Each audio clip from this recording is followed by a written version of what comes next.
आज यहाँ आए हुए सभी पत्रकार बंधुओं को और जितने दर्शक ये देख रहे हैं उन सबको मेरा नमस्कार, मेरा प्रणाम। आज लखनऊ में मैं उत्तर प्रदेश के सभी मतदाताओं से इंडिया गठबंधन को भारी भरकम वोट देने के लिए, भारी मात्रा में वोट देने के लिए अपील करने के लिए आया हूँ। मैं 4 बातें रखना चाहता हूँ। पहले चारों बिंदु बता देता हूँ, फिर उसको डिटेल में एक्सप्लेन करूँगा। पहला ये कि ये चुनाव भारतीय जनता पार्टी, मोदी जी अपने लिए वोट नहीं, अमित शाह जी को प्रधानमंत्री बनाने के लिए वोट मांग रहे हैं। दूसरी बात,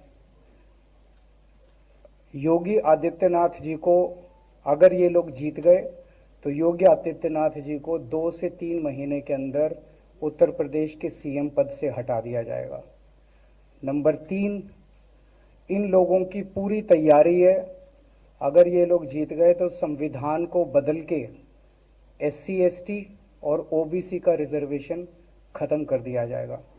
और नंबर 4, जो आंकड़े अब देश भर से आ रहे हैं वो ये दिखा रहे हैं कि 4 जून को इंडिया गठबंधन की सरकार बनने जा रही है और NDA को और BJP को बहुत कम सीटें मिलने जा रही हैं। अब मैं अपने सबसे पहले पॉइंट पे आता हूँ।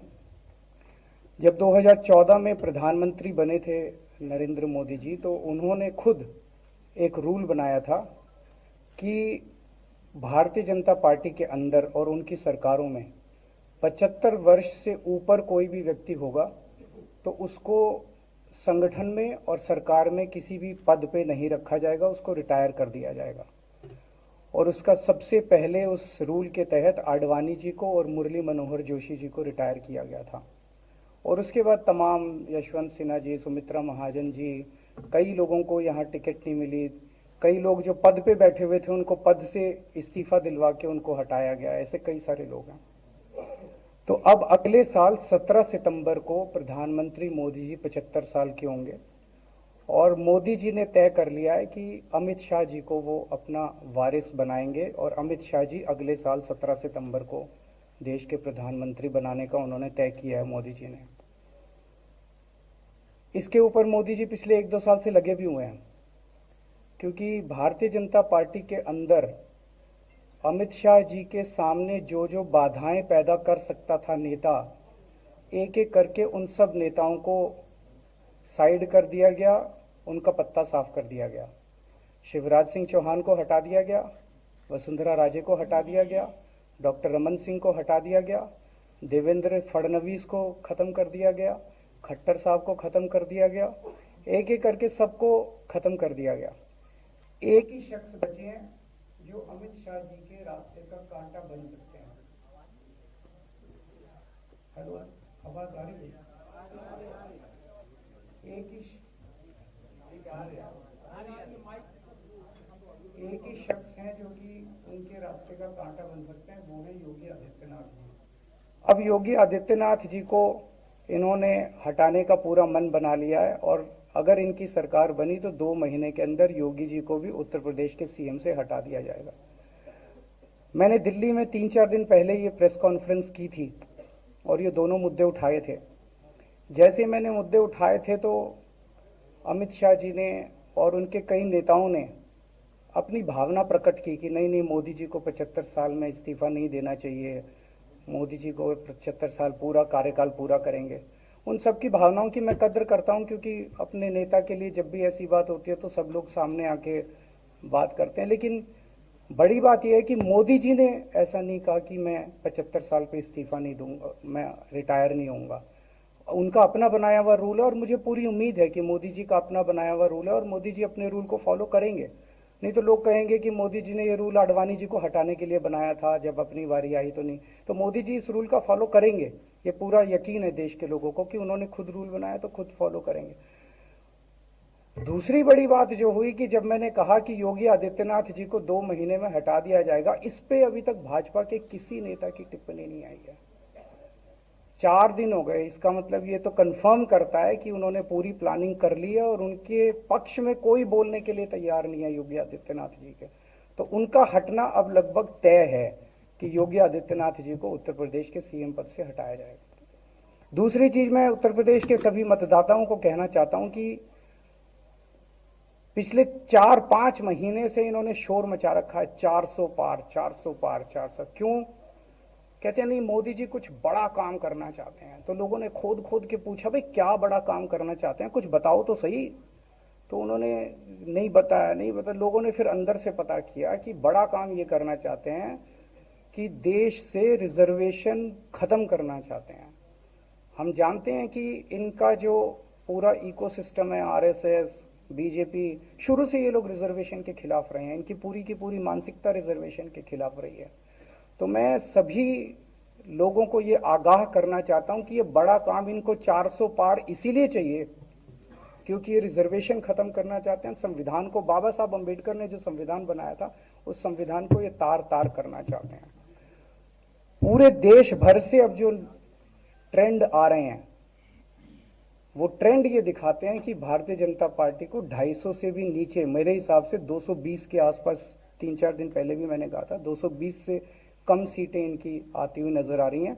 आप हिसाब लगा लीजिए। मैं हरियाणा होके आ रहा हूँ कल परसों, हरियाणा में इनकी बहुत कम हो रही हैं, दिल्ली में इनकी बहुत कम हो रही हैं, पंजाब में मुझे नहीं लगता इनकी कोई सीट आ रही है, कर्नाटक में इनकी काफ़ी कम हो रही हैं, महाराष्ट्र में इनकी बहुत कम हो रही हैं, बंगाल में इनकी कम हो रही हैं, यूपी में इनकी कम हो रही हैं, बिहार में इनकी कम हो रही हैं, झारखंड में इनकी कम हो रही हैं, राजस्थान। जो पूरे देश के अंदर एक नेगेटिविटी इन लोगों ने फैलाई है, उसको हम लोग ठीक करेंगे। मैं अंत में उत्तर प्रदेश के सभी लोगों को अपील करना चाहता हूं कि इंडिया गठबंधन के, यहाँ पे सपा और कांग्रेस का गठबंधन है, इंडिया गठबंधन का जो जहां से कैंडिडेट है उसको भारी मात्रा में वोट देकर आप सब लोग जिताइए। अब मैं निवेदन करूंगा समाजवादी पार्टी के राष्ट्रीय अध्यक्ष माननीय अखिलेश यादव जी से कि वक्त के बाद।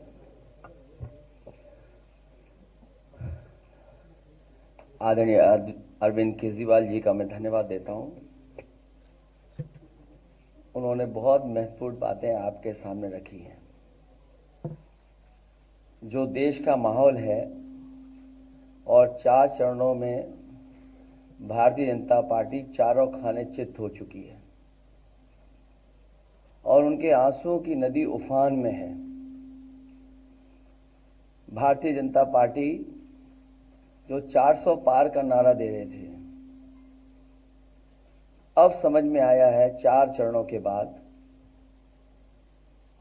वो बात तो ठीक है कि आरक्षण पे सबसे पहले हमला करेंगे, लेकिन 400 पार नारा इसीलिए दे रहे हैं कि 543 में 400 के बाद वो सीटें देख रहे हैं, तो वो केवल 143 बन रही हैं।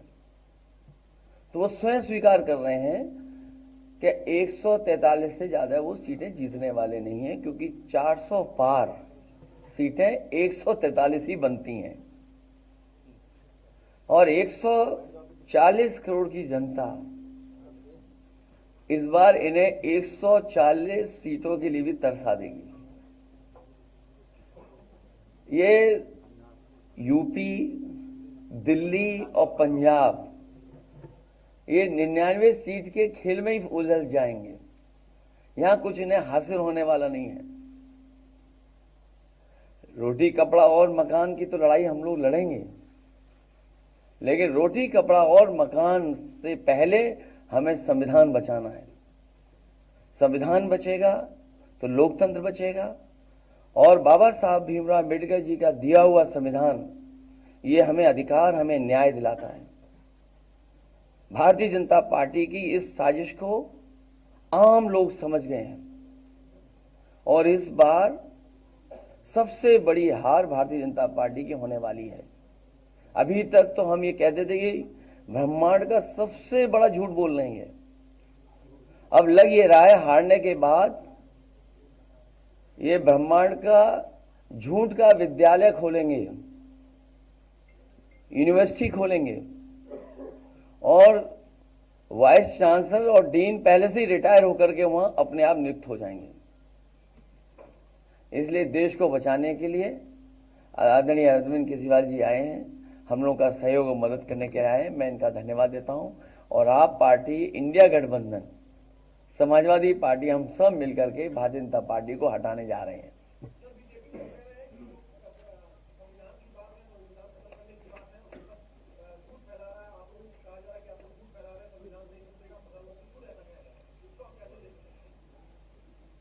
उनकी कौन सी बात सच निकलेगी? अभी आपसे ही कहा कि 75 साल वाला जो वो है रूल नियम, उसको तो फॉलो किया जाएगा ना, इसी से पता लग जाएगा। और एक मिनट, अगर आप इनका इतिहास उठा के देखें पिछले 75 साल का, जनसंघ का, आरएसएस का, थ्रू आउट ये लोग रिजर्वेशन के खिलाफ रहे हैं। तो अब 400 सीटें लाके ये संविधान बदल के उस रिजर्वेशन को खत्म करना चाहते हैं। अरविंद जी, स्वाति मालीवाल के मामले में अभी तक आप कुछ बोले नहीं है। आपके ओर से आपके साथ में स्वाति मालीवाल के मामले में अभी तक, अरे उससे ज्यादा जरूरी और चीजें भी हैं, स्वाति मालीवाल के कागज मामले हम में निकाल अरविंद जी लिए। क्या कहेंगे? अरविंद जी आज आपके साथ भी वो है, आज आपके साथ में भी आए हुए आपके, भाजपाई किसी के सगे नहीं है। क्या बोलेंगे स्वाति मालीवाल के मामले में, क्या बोलेंगे आप? ये है कि भाजपाई किसी के सगे नहीं है, और जो सोहेल जी साथ में, और भाजपाई झूठे मुकदमे लगाने वाला गैंग है। जो केजरीवाल जी आपके साथ घूम रहे हैं उनके लिए क्या कहेंगे? जो एनसी हाँ, आपके बोल साथ दो। में घूमने लगा था, आप बोल रहे हैं, बता रहे संजय जी आपने बात कही थी, हाँ मैं बोल रहा हूँ, आपने प्रेस कॉन्फ्रेंस में ये बात, बोल रहा हूँ, एक सेकंड बोल रहा हूँ।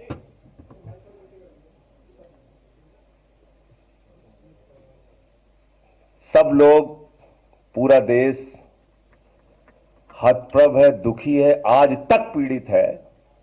मणिपुर के अंदर एक कारगिल योद्धा की पत्नी को निवस्त करके घुमाया गया, सैकड़ों महिलाओं के साथ दरिंदगी हुई, भारत के प्रधानमंत्री खामोश रहते हैं।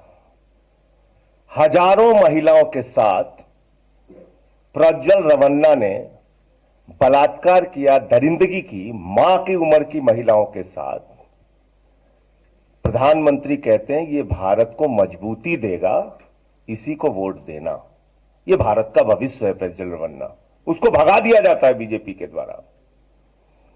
पहलवान बेटियां जब जंतर मंतर पे लड़ रही थीं न्याय मांगने के लिए, तो यही स्वाति मालीवाल जो महिला आयोग की अध्यक्ष थीं, रात में उनके समर्थन में गई थी, पुलिस के लोगों ने घसीट के मारा था।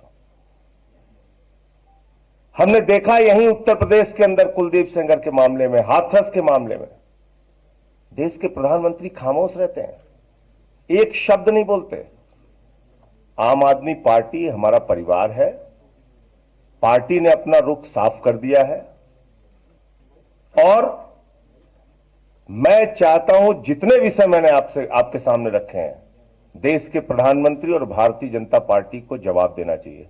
स्वाति मालीवाल के मामले में जवाब देना, जब वो पहलवान बेटियों के लिए जंतर मंतर पे न्याय मांगने गई थी स्वाति मालीवाल जी, उस समय घसीट के मरवाया पुलिस वालों से। तो इसलिए इस पे राजनीतिक खेल ना खेलें, मैं सिर्फ इतना कहना चाहता हूं। धन्यवाद।